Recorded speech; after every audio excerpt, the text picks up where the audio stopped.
Good morning to all my YouTube friends. Today I am here again with a very important topic, psychopharmacology. This video is especially helpful for all GNM and BSc nursing students who are pursuing their studying in the nursing. In this video you will learn the important concept of psychopharmacology in a simple and easy way. So watch this video till the end to gain complete knowledge about the topic.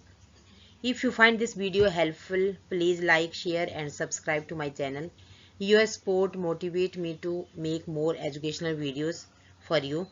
Today in this topic, we will discuss the introduction and definition of psychopharmacology, general guidelines regarding drug administration, patient education related to psychopharmacology, classification of psychotropic drugs, antipsychotic agent, antidepressant agent, mood stabilizer agent, anxiolytic agent, drugs used in the child psychiatry, and nurses' responsibilities. So, finally, what is the introduction? Psychopharmacology is the study of drugs used in the treatment of psychiatric disorder. Psychopharmacology क्या है कि ये study of the drugs है, special type of the medicine है use to treat the mental illness or psychiatric disorder. It is a special branch of medicines that focus on the drugs affecting the mind, emotion, behavior and thinking of a person. So psychopharmacology agent is the first line treatment for most psychiatric disorder nowadays. जो psychopharmacology agent है वो first line treatment है, जितने भी जो भी psychiatric patient है उन सब में यूज किया जाता है. So first of all, what is psychotropic drugs? Definition of the psychotropic drug. Psychotropic drugs is any drugs that has primary affect behavior, emotions, experience और psychological functions. साइकोट्रॉपिक ड्रग्स हम उन ड्रग्स को कहते हैं जिनका मेनली इफेक्ट कहाँ पे होता है, बिहेवियर में, इमोशंस में, एक्सपीरियंस और साइकोलॉजिकल फंक्शन में. Psychotropic drugs can also be defined as chemical substance that affect the brain and nervous system, altering feeling, emotions and behavior. These drugs may also affect the consciousness in various ways. Psychotropic drugs क्या है? Psychotropic drugs एक chemical substance है, वो उनका affect mainly कहाँ पे होता है, ब्रेन में अफेक्ट करते हैं, नर्वस सिस्टम में, और that alter our feeling, emotion and behaviour. These drugs may also affect the consciousness. In sometimes they also affect the consciousness of the patient. So it is here are some general guidelines regarding the drug administration in the psychiatry. जब हम clinical area में काम कर रहे होते हैं, psychiatric ward में अपनी सर्विसेज दे रहे हैं, साइकेट्रिक पेशेंट को अटेंड कर रहे हैं, in that time we should follow some general guidelines. The nurse should not administer any drugs without a written prescription. बिना डॉक्टर के लिखे हमें कोई भी मेडिकेशंस नहीं देनी है. Do not hesitate to consult the doctor when in doubt any medications. So please ask again from your doctor. Don't hesitate and don't prescribe the wrong medication to the patient.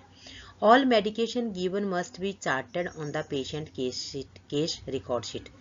जो भी medications हम patient को दे रहे हैं, all medication should be charted. In giving medication, always address the patient by name and make certain of his identification. Do not leave the patient until the drug is swallowed. It's your responsibility. Please observe the patient. They swallow the medications or not swallow the medications. Do not permit the patient to go to the bathroom to take the medication. हमें psychiatry ward में कभी भी patient को allow नहीं करना है कि वो बाथरूम में जाके मेडिकेशन ले, या कहीं मैं बाद में खा लूँगा, अभी मेरा मन नहीं है. हमें हमेशा पेशेंट को मेडिकेशन अपने सामने देनी है, अपने सामने खिलवानी है. Do not allow one patient to carry medication to the another. यह एक बहुत बड़ी प्रॉब्लम क्रिएट कर सकता है कि जब हम अपने किसी एक पेशेंट की मेडिकेशन दूसरे पेशेंट के पास देते हैं, हो सकता है वो पेशेंट उस मेडिकेशन को खुद ही यूज कर ले, हो सकता है वो पेशेंट उस मेडिकेशन को कहीं डस्टबिन में थ्रो कर दे. So never follow this type of the practice in the clinical areas. Do not leave the tray with the reach of the patient. So do not force oral medication because of the danger of the aspiration. हमें कभी भी force नहीं करना है patient को। Check the drug daily for any change in colours, order and numbers. Bottle should be tightly closed and labelled. Drug cupboard should always keep locked when not in use. The drug cupboard keys should not given to the patient. कभी भी हमें patient को lock और की नहीं देनी है। Nurse assess the drug side effect to evaluate desired effect. Make decision about the PRN medications. Nurse must understand general principle of psychopharmacology and have specific knowledge related to the psychotropic drugs. Teaching patient can decrease the incidence of side effect while increasing compliance with the drug regimen. जब भी हम किसी patient को teach करते हैं about side effect, तो उससे क्या होता है कि जो भी ड्रग्स होती है उसका जो कॉम्प्लायंस होता है वो इंक्रीज हो जाता है।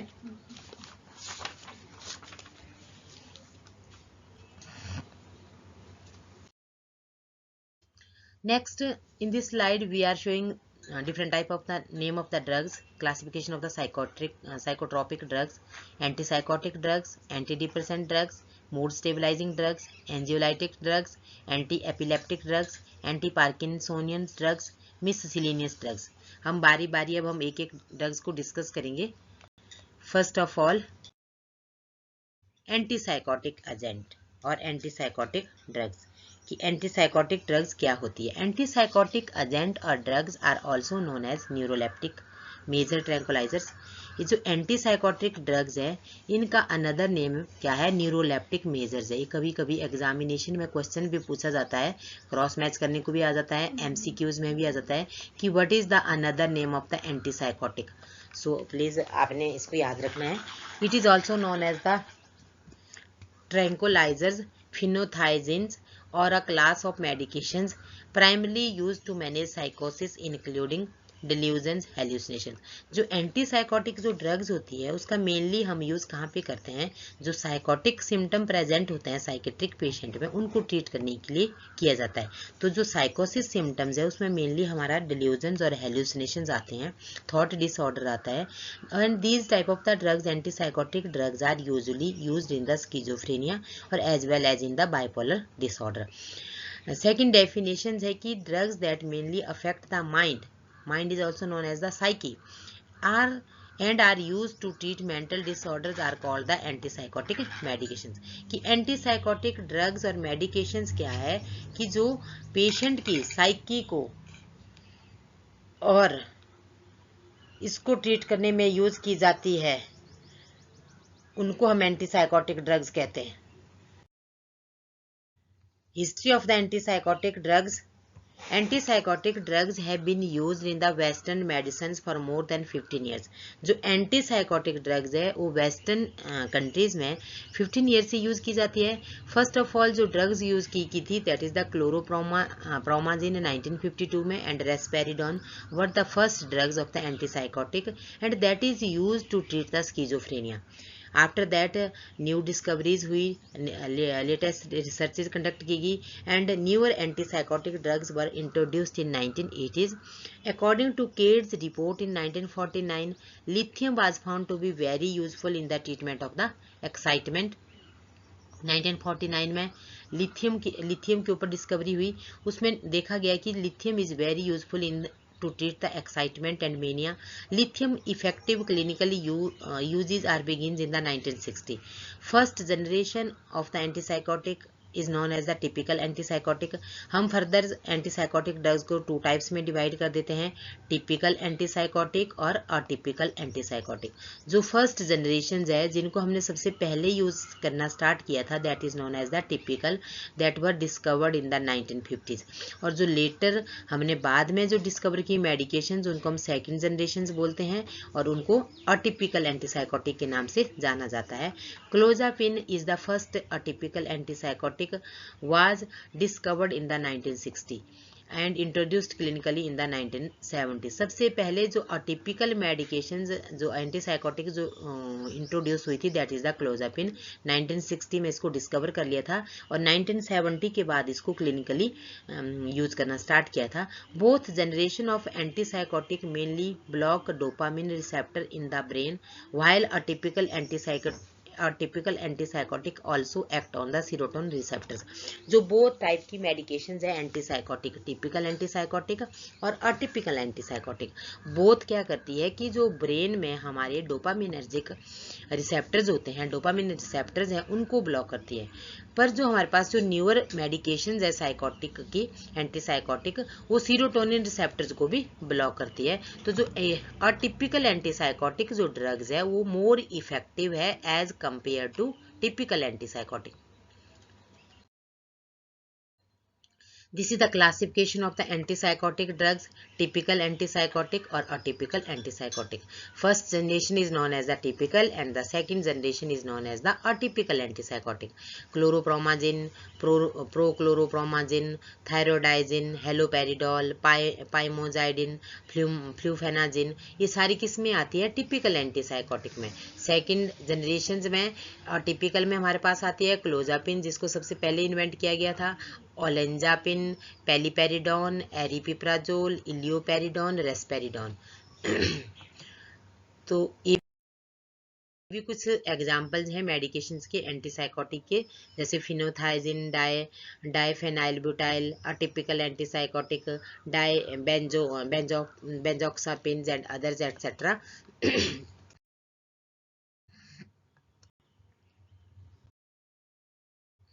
तो antipsychotic agent are believe to block the dopamine receptor in the dopaminergic pathway. अब हम इसका एक्शन पढ़ेंगे कि क्या है एक्शन एंटीसाइकोटिक ड्रग्स का।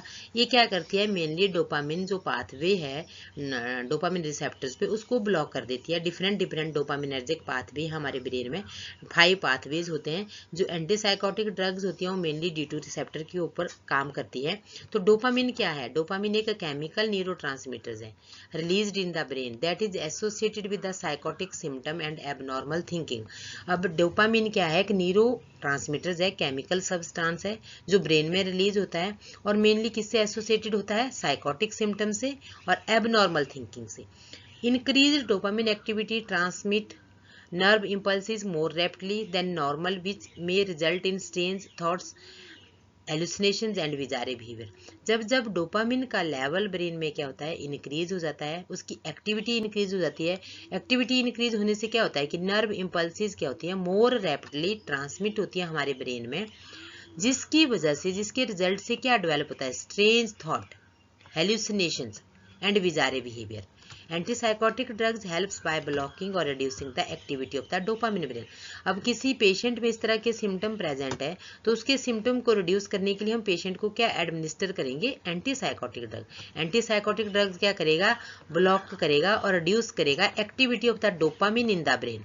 ब्रेन में जो डोपामिन की एक्टिविटी है और जो एक्टिविटी इंक्रीज हो गई है उसको डिक्रीज करने का काम करता है antipsychotic. Antipsychotic drugs such as haloperidol और chlorpromazine mainly block dopamine D2 receptors. मैंने बताया था ना कि हमारे ब्रेन में 5 टाइप्स के रिसेप्टर्स हैं, D1 है, D2 है, D1 से लेके D5 तक है। पर जो एंटीसाइकोटिक जो ड्रग्स है वो कौन से रिसेप्टर पे काम करती है, D2 पे काम करती है।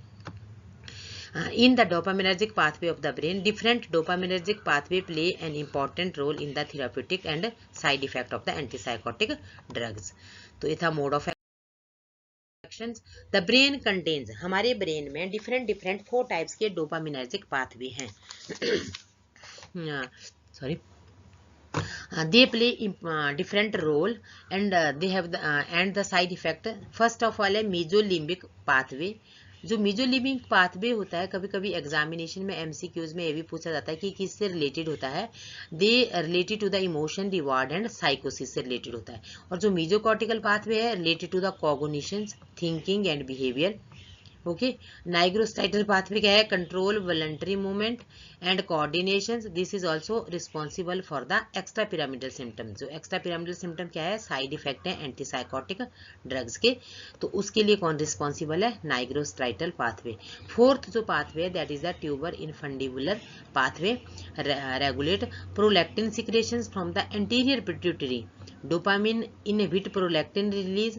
Blocking of dopamine in this pathway can increase prolactin level. तो इससे क्या होता है कि जो प्रोलैक्टिन के ऊपर काम करता है, और डोपामिन क्या करता है कि इनहिबिट कर देता है प्रोलैक्टिन का रिलीज। और ब्लॉकेज, जब हम ब्लॉकेज कर देते हैं डोपामिन के पाथवे को, तो उससे क्या हो जाता है कि जो प्रोलैक्टिन का लेवल है वो इंक्रीज हो जाता है ब्लड में। तो ये हमारे पाथवे हैं जो मेनली यहाँ पे शो हो रहे हैं। मैं आपको हाइलाइटर से शो करती हूँ कि मीजोकॉर्टिकल पाथवे हमारा कहाँ पे है। ये हमारा मीजोकॉर्टिकल पाथवे यहाँ से लेके ऐसे ये ब्रेन में होता है। सेकंड था हमारा नाइग्रोस्टाइटल पाथवे। नाइग्रोस्टाइटल पाथवे हमारा ये है, यहाँ पे प्रेजेंट होता है हमारे ब्रेन में, जो मेन काम करते हैं। Tuber infundibular pathway, tuber infundibular pathway हमारा ये है ब्रेन में, जो यहाँ पे एरो लगा हुआ है। और फोर्थ है मेजोलिम्बिक पाथवे। मेजोलिम्बिक पाथवे ये यहाँ पे है हमारा। तो ये मेन काम करते हैं। आपको पता होगा ब्रेन में यहाँ पे पिट्यूटरी ग्लैंड है, स्पाइनल कॉर्ड है, सेरिबलम है। ये ब्रेन में डिफरेंट डिफरेंट रोल प्ले करते हैं। हाइपोथैलेमस है, पिट्यूटिस है, थैलेमस है, डॉर्सल स्ट्राइटम है। तो इनमें डिफरेंट की डिफरेंट एक्टिविटीज होती रहती है।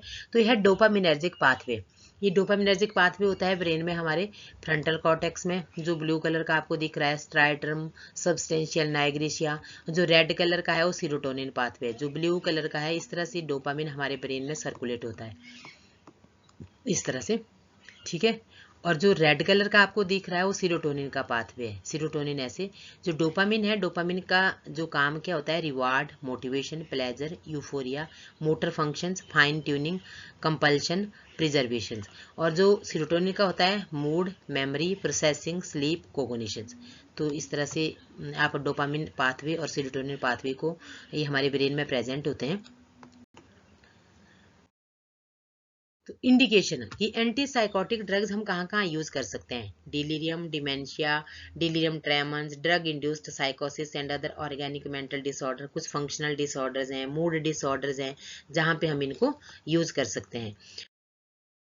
हमारे major depressive with psychotic symptoms हैं, मेडिकल डिसऑर्डर्स हैं, उन सब में हम एंटी साइकोटिक ड्रग्स को यूज कर सकते हैं। तो फार्माकोकाइनेटिक क्या होता है कि हमारी ड्रग्स कैसी एब्जॉर्ब होती है बॉडी में, कि how the study of how the body interact with an administered substances, कि कैसे इंटरेक्ट करती है। तो antipsychotic when administered orally are variably absorbed from the gastrointestinal tract. These drugs are highly bound to the plasma as well as to the tissue protein.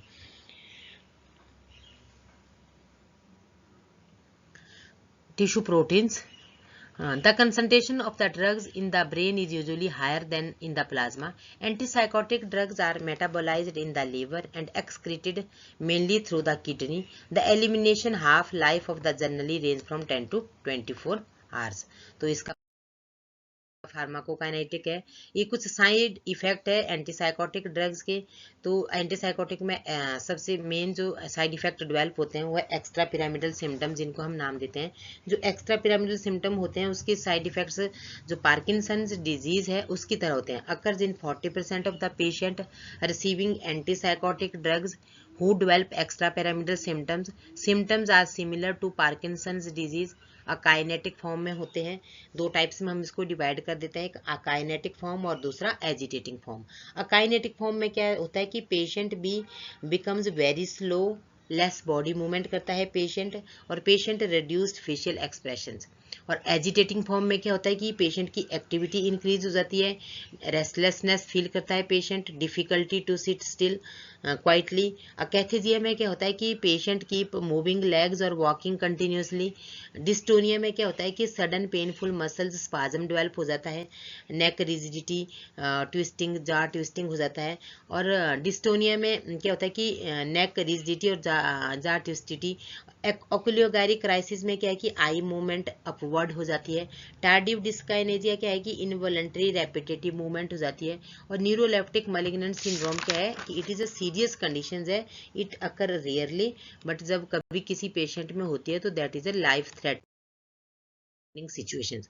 तो parkinsonism में इस तरह से पेशेंट का कुछ पोस्चर्स बन जाता है, फॉरवर्ड टिल्ट हो जाता है of trunk, rigidity and trembling of the hand present होती है जो डिस्टोनिया में होती है, रिड्यूस्ड आर्म स्विमिंग और rigidity and trembling of the extremities, shuffling gait with short steps. तो ये पेशेंट में सारे साइन एंड सिम्टम प्रेजेंट होते हैं। तो ऑटोनॉमिक नर्वस सिस्टम में साइड इफेक्ट होते हैं, उसमें कॉन्स्टिपेशन डेवलप हो जाएगी, यूरिनरी रिटेंशंस होगी, under rare circumstances paralytic ileus हो जाएगा, cardiovascular tachycardia, orthostatic hypotension, blood and haematopoietic disorders जैसे एग्नुलोसाइटोसिस। एग्नुलोसाइटोसिस में क्या होता है कि वेरी सीवियर अमाउंट में वाइट ब्लड सेल डिक्रीज हो जाते हैं, लिकोफीनिया हो जाएगा, लिकोसाइटोसिस हो जाएंगे। इंडोक्राइनल डिस्टर्बशंस में क्या है, menstrual irregularities including amenorrhea, false positive pregnancy, test, breast enlargement, lactations, weight gain, change in libido, impotence, glycosuria, इस तरह के बहुत सारे साइन एंड सिम्टम पेशेंट में साइड इफेक्ट डेवलप हो जाते हैं। गैस्ट्रो इंटेस्टाइनल के साइड इफेक्ट डेवलप हो जाएंगे, एनोरेक्सिया हो जाएगा, constipation, diarrhoea, hypersalivation, nausea, vomiting, obstructive jaundice, allergic effect, dermatitis, photosensitisation, pigment deposit, ocular effect, blurring of the visions, और hepatic side effect, liver toxicity etcetera, इस तरह के बहुत सारे साइड इफेक्ट डेवलप हो जाते हैं। So thank you so much. मुझे लग रहा है कि मैं अलग अलग से इसका वीडियो बनाऊं, क्योंकि एक ड्रग्स के लिए 20 मिनट्स लग गए, तो I think that anti depressant drugs हम नेक्स्ट वीडियो में डिस्कस करेंगे। So thank you so much for like, share and subscribe of my this video and like my channels.